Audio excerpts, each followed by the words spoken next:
खुलुमबाय बड'लेण्ड इंखं टेलिभिजन स्टुडिय'आव आं ललिता गयारी दिनै मोनाबिलिनि गाहाय रादाबफोराव दं। बिटिसि सोरखारा दैबानाजों लोब्बा थानाय जायखिजाया मददनि थाखाय हेल्पलाइन नम्बर फोसावदों। रायजो नाङै गोब्राब दैबाना मोन 6 जिल्लायाव स्कुल कलेज बन्द। एसआइ जुनमनि राफाखौ जोबथेसालियाव दैथायहरफिनबाय। 22निफ्राय 26 जुनाव महा अम्बुबासि मेला। गवालपारायाव हा गिसिगाना सानै खुदियानि जिउ खहा। दानिया फैदो आबुं रादाबाव।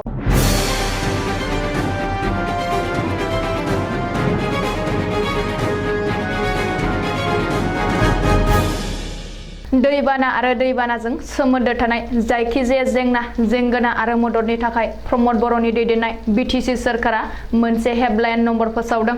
बिटिसि सोरखारा फोसावनाय बे हेल्पलाइन नम्बरा जादों 60003633215। प्रमद बर'आ गावनि अफिसियेल फेसबुक पेजनि गेजेरजों बे हेल्पलाइन नम्बरखौ फोसावदों।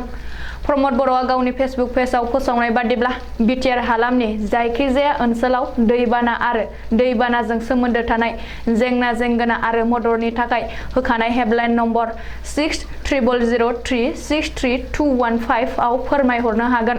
मख'नो गोनांदि दैबानाजों सोमोन्दो थानाय जायखिजाया मददनि थाखाय होखानाय हेल्पलाइन नम्बराव फोरमायहरनो थाखाय प्रमद बर'आ बिटिआरनि रायजो राजाफोरखौ खावलायदों। बेजों लोगोसेनो गासैबो रायजो राजाफोरखौ दै बानानिफ्राय सांग्रां जानानै थानो थाखाय आरो जिल्ला बेंगिरिफोरखौ फोरमायहरनो थाखाय प्रमद बर'आ खावलायदों। बबेखानि बेबादि समाव बिटिआर सोरखारा फारफ्रोमथिंबो गोख्रोङै नोजोर होगासिनो दं। बेजों लोगोसे जायखिजाया खैफोद नुजाथियोब्ला बिटिसि सोरखारा हेफाजाब होनो थाखाय थियारि जानानै दं होननानैबो प्रमद बर'आ गावनि अफिसियेल फेसबुक पेजआव फोसावदों। मख'नो गोनांदि थाद'नाय गैयै जे अखा हाबाय थानायनि थाखाय रायजोनि माखासे ओनसोलाव दै लोमसावनाय बायदिनो बिटिआरनि माखासे ओनसोलावबो लोमसावदों आरो थागिरि सुबुंफोरखौ हालाय हाफाय खालामदों। मख'नो गोनांदि बे समाव बिटिआरनि दरबा जिल्लायावबो दैबानानि गाज्रि गोहोमा गोग्लैदों आरो रोजा रोजा सुबुंफ्रा हालाय हाफाय जानो गोनां जादों। माखासे ओनसोलाव धोन सम्पति खहा जानायजों लोगोसे गावबा गावनि न' बां गारनानै रैखाथि बादायाव आश्रय लाहैनो गोनां जादों।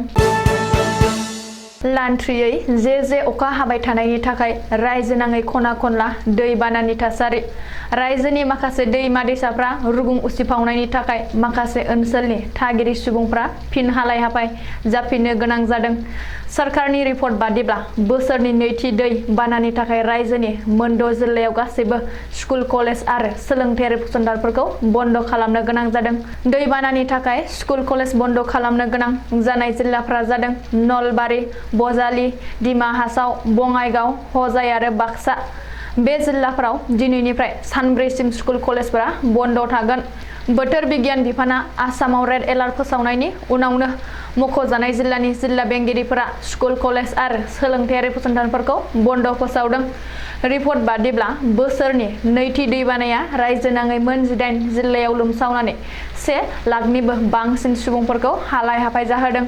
मख'नो गोनांदि आसामाव फैगौ 17 जुन खालारसिम गोब्राब अखा हाबाय थागोन होननानै बोथोर बिगियान बिफाना फोसावनानै आसामजों लोगोसे सा सानजा रायजोफोराव रेड एलार्ट जारि खालामदों। आसाम पुलिसनि कन्ट्रभार्सियेल एसआइ जुनमनि राफाखौ जोबथेसालियाव दैथायहरफिनबाय। माजुलिनि एसडिजेएम बिजिरसालियाव दिनै एसआइ जुनमनिनि राफाखौ फिन जोबथेसालियाव दैथायहरदों। मख'नो गोनांदि 14 सान जुडिशियेल कास्टडियाव थानाय आसाम पुलिसनि सासपेन्डेड एसआइ जुनमनि राफाखौ दिनै माजुलिनि एसडिजेएम बिजिरसालियाव हाजिर खालामदोंमोन, जेराव बिजिरसालिया जुनमनि राफाखौ आरोबाव 14 साननि थाखाय जुडिशियेल कास्टडियाव दैथायहरबावो।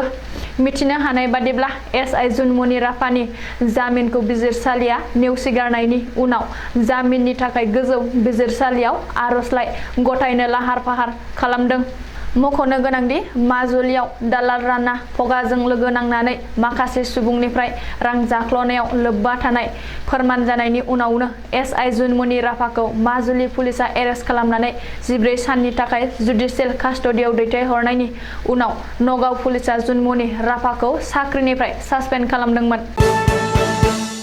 नीलाचल हाजोआव थानाय गोहोनि बिमा कामाख्या थानसालियाव फैगौ 22 निफ्राय 26 जुनाव महा अम्बाबासि मेला जानो गोनां अम्बाबासि मेलाखौ लानानै थानसालियाव सामलाय आफाद आरो जिल्ला खुंथाया गोख्रों लाहार फाहार खालामगासिनो दं।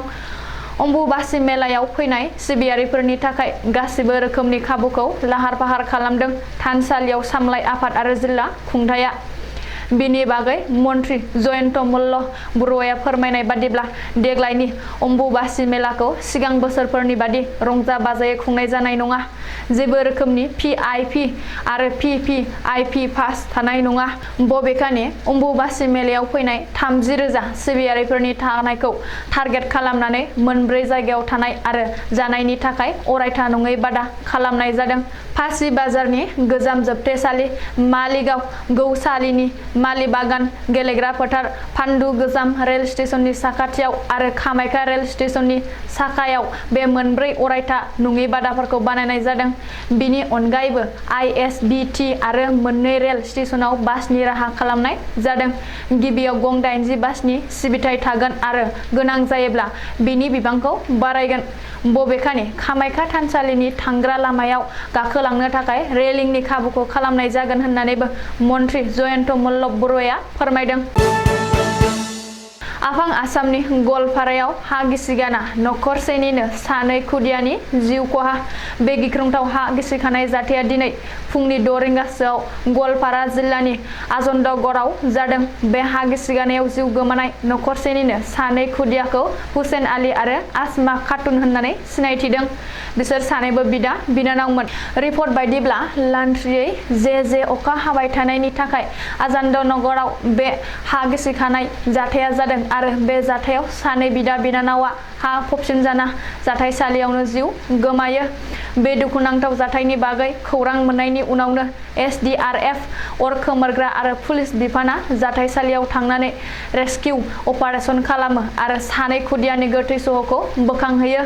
उननि समाव सानैबो खुदियानि सहखौ पस्टमर्टेमनि थाखाय गवालपारा सिभिल हस्पिटालाव दैथायहरनाय जायो।